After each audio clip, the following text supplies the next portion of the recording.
So Debbie, your family, your husband's family ranch that you married into, how long you guys been married? My husband and I, Dale, have been married 46 years and lived in the same house for 46 years and had our 6 children. Now, is your house on the ranch? Our home is on the ranch. It's an interesting story because, like many ranches, they start out at one size, and for one reason or another, they've had to sell off portions. And then when my husband was in college, he helped his grandfather deed his land to all of his children tax-free because he was taking a tax planning class. And so everybody had property but him. And it turns out that his uncle's ranch came for sale. They had marital issues. And so my husband bought his little ranchette when he was 17 years old, and he had to have his mother co-sign. Oh my goodness. And the house had been in the lake bottom in the 50s, and his grandfather had bought it for $50 when they put Lake Isabella in, and they moved it to the location where we live now. So the original house that you live in was in the lake bottom. Was Lake in the Isabella, lake bottom. Isabella. Okay. And it was a little dinky farmhouse, and I remember when we got married, we had a long 3-day honeymoon to Oxnard. And when we got back to the house, I said, well, now you got to carry me over the threshold. And he said, what are you talking about? And I said, oh no. And he did. And so then as our family grew, we expanded and built the home that we live in now over the old one. Over the old one. So the old one is still a part of it. Mm-hmm. So you just expanded on the old original ranch house. Yes. Oh. So now you were telling me about your, was it your husband's grandfather? His great-great-grandfather was Thomas Hooper Smith, and Yeah. he came to the South Fork area originally because of the gold rush and everything, and then he became a cattleman in that area. And the Cottage Grove Cemetery is the family cemetery there in Onyx. Okay. And he used to have to go to Los Angeles for supplies, and he died of pneumonia on one of those trips as a fairly young man. How long did it take him to get from? I think 2 days, as 2 I days? recall. Most of that family history is documented in Bob Powers's book, South Fork Country. And then the other part of the Smith Ranch history is documented in This Old House. So. And that's your family.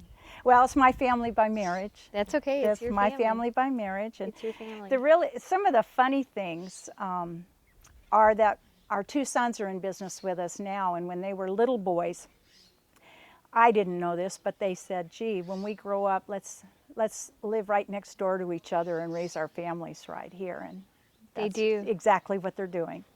Now you said the great-great-grandfather, when he came to South Fork, he married the first. Well, he imported a wife, Sophia Maria, and she was the first white woman in the South Fork. So the local Tabatalabal Indians were there, and they were very curious, so they would come and sit on the lawn, and she would make tea and visit with them. And she was from England or someplace? Well, I'm not sure if she was from England or where, but she came from San Francisco, I believe. So Okay. I'd And have so to it was a different reread. area. Yes. Different area. Different area, yeah. And so you had a lot of the Indian community around your ranch. There is a lot of Indian influence, and some in our family too. One of the descendants married a local Indian, and the Vega family is related to us, and so there's quite a community, and they have a wonderful Native American center in Wofford Heights with classes every Wednesday, and the ladies make baskets and paintings and arts and crafts and So- lunch. Wow. That's pretty significant, though, to carry on that culture as well. It's been unbelievably important in our community, and that's been happening on a regular basis and expanding. What they're actually doing now is teaching the children not only some of the language, but a lot of the skills, and trying to also encourage more independence for the youth. A lot of the youth of today don't realize they can actually do things, make things, and create things and cook things. So they use the facility in the area to teach a lot of the classes. We have a social hall in the Weldon Church. That's kind of a neat part of the history too. Even though you're focusing on the ranching, in the early days they would have an itinerant minister who would get on a horse and go to Tehachapi and different areas. And so my husband's family was very, very involved and instrumental in the establishment of the local church in the community. And as in most communities, the Methodists were the ones who were trying to get out there the quickest. And so it's a little Methodist church. And they call it the church by the side of the road because the highway goes right in front of it. And it's a beautiful, quaint, white My brother got married there. white church. Yeah, a lot of people got married there. My brother got married in that There church. you go. Yeah, a long time ago. They've been married quite a while. So that's part of your family tradition and That's history a as well. huge part of our heritage. When I married my husband, I was 18 and he was 23, and he was chairman of the board of that little church. And currently our son is, the church board chair. And his grandmother, Ella P. Smith, taught Sunday school for 60 years At that church. at that church. And anyway, it's a very, very important part of our life. So now you said that your children said that they were going to grow up and live right next They to were each other. right after they played professional baseball. Oh, that was the first thing. That was their first Then we're love. coming home to the ranch. Yes. Okay. But I was thinking about you're focusing on the cattle industry. And the one thing that I think being involved in the cattle industry does for all families is teach a work ethic that Absolutely. cannot be taught. You can't truly get children to understand unless they have to do it. And I'll never forget the year, it was Christmas morning, and my husband says, "Okay, kids, we're going to go move the cattle now." And they were like, "What?" And Dale goes, "Well, there's not going to be anybody on the road. It's Christmas morning. So we're going to get out and move the cattle from one field to the other." And to this day, that is not their happiest memory growing up on the farm. And they absolutely refuse to work cattle on Christmas morning. But they do understand. Dale had a good point. They understand that, when things have to be done, they get them done. And so I wasn't raised with a country history, but I have grown to appreciate the wonderful things that are intangible that your children learn just by being with you, and the opportunity to help and be needed. Needed, that's the biggest thing. You said intangible things that your children learn from you. So what is that? Be needed, and then what? Well, to be needed, but also to have a purpose for their life. To share. I was sharing with a friend the other day that one of my girlfriends loved Halloween, and so she would take my kids trick-or-treating because I wasn't really big into some of the extras. And so I was at a Bible study that night, and when they got done, she dropped Jack off, and he was 5 years old, and he had a great big bag of candy. They'd gone to a neighboring community with houses in a tract, and he walked around to each person at the table and reached into his bag and just put a handful of candy in front of there were probably 20 adults at least in this room, and just to understand that he had something more than everyone there, and he could share that. And our door is always open. I have people at my house at lunchtime on a fairly regular basis, and our family, they just understand that it's not about you, it's about how you give back.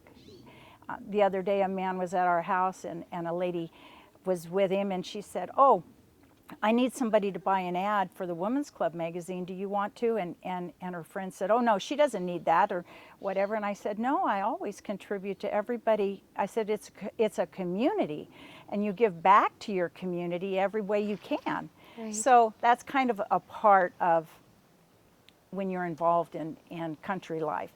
Our particular business is trifold. We don't just have cattle, but we started out with 10 head, Okay. It was an interesting beginning. I was a freshman at Bakersfield College, and my husband is good friends with Myrna Sweeney, and Myrna, her father was Burl Mulkey, who was world champion cowboy in 1939 and a wonderful role model in our community. So Burl talked him into buying some cattle. So we were just dating at the time, and he pulls up to Bakersfield College in this old jalopy truck with no hood on it, and 10 heifers in the back, and he's all excited about this, and I'm like, oh my gosh, what are you doing here? What is this all about? But that's how we started, and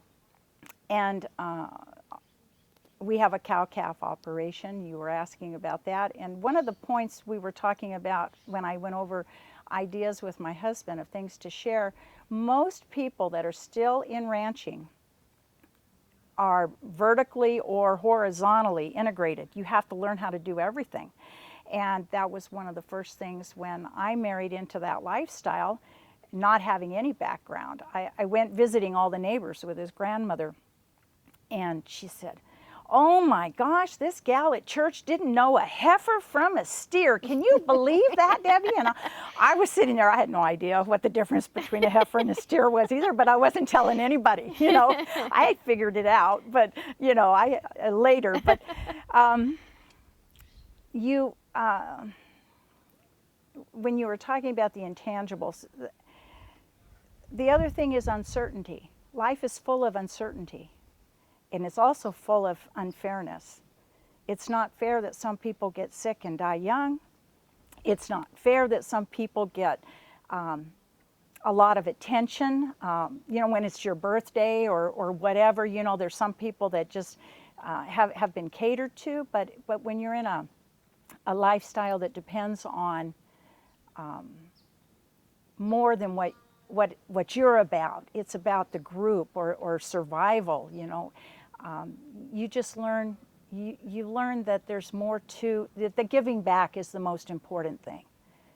If I could put it in any other phrase. And I was also thinking, when my kids were little, my husband's uncle, Glenn Alexander, he had 5 children and lived in our community, and he bought their very first lamb.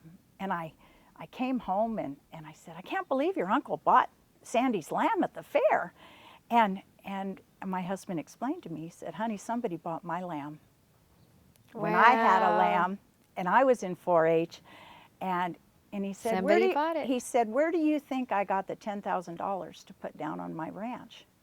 And I said, I don't know. He said, I saved every penny from 4-H and FFA. Selling livestock. And getting into a mindset of someday I want to own and do that too. So anyway, those are some of. You mentioned, that's pretty phenomenal. And you mentioned that your ranch is trifold. It's trifold. We,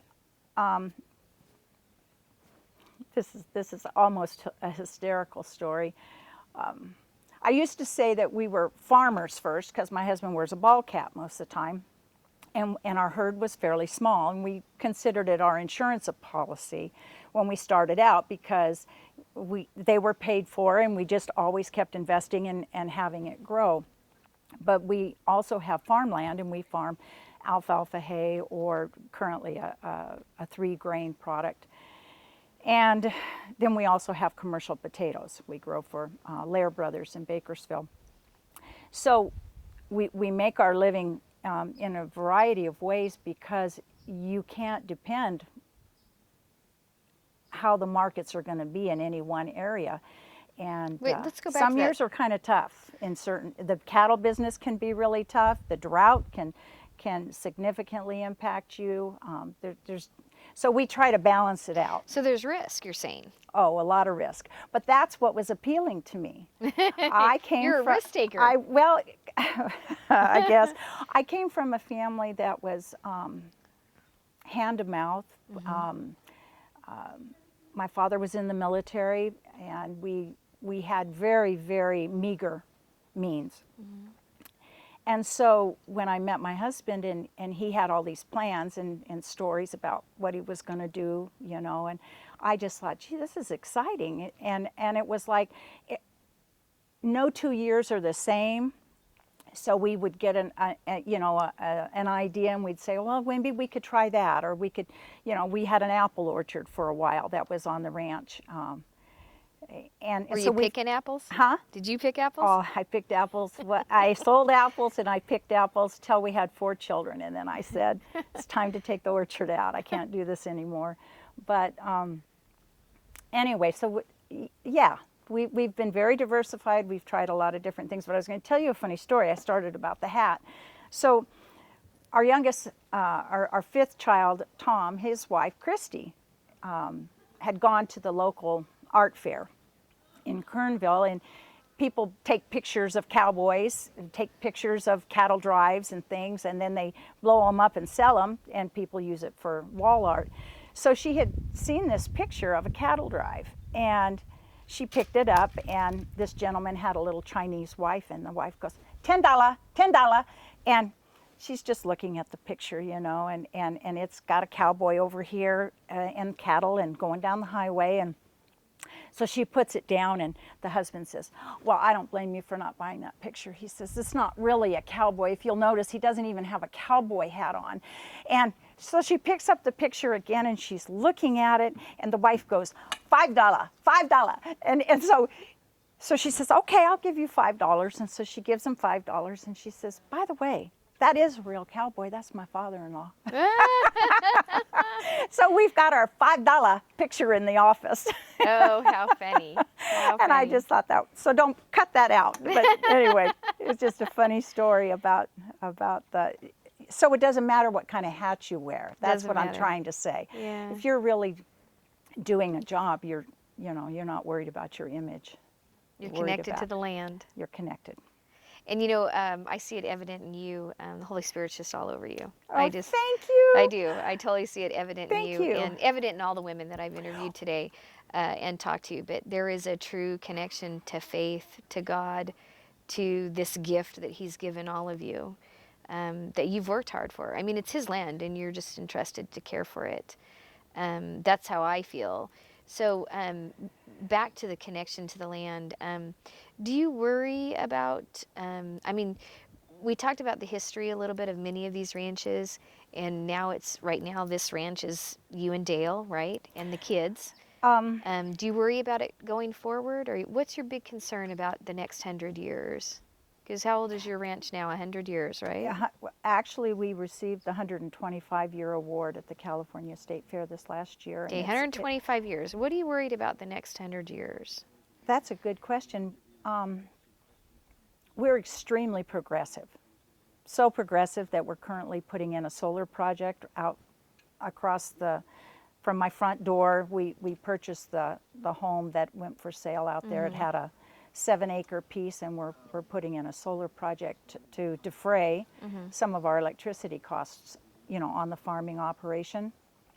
So I can't say that I'm afraid, because we keep investing a lot of time and money in keeping it together and purchase. I mentioned that his grandfather had given away pieces of the ranch, and we have been, in the last 47 years, purchasing Back. all the puzzles to that piece to own a contingent unit. And at least as long as our sons are alive and we can afford to continue, the ranch will continue.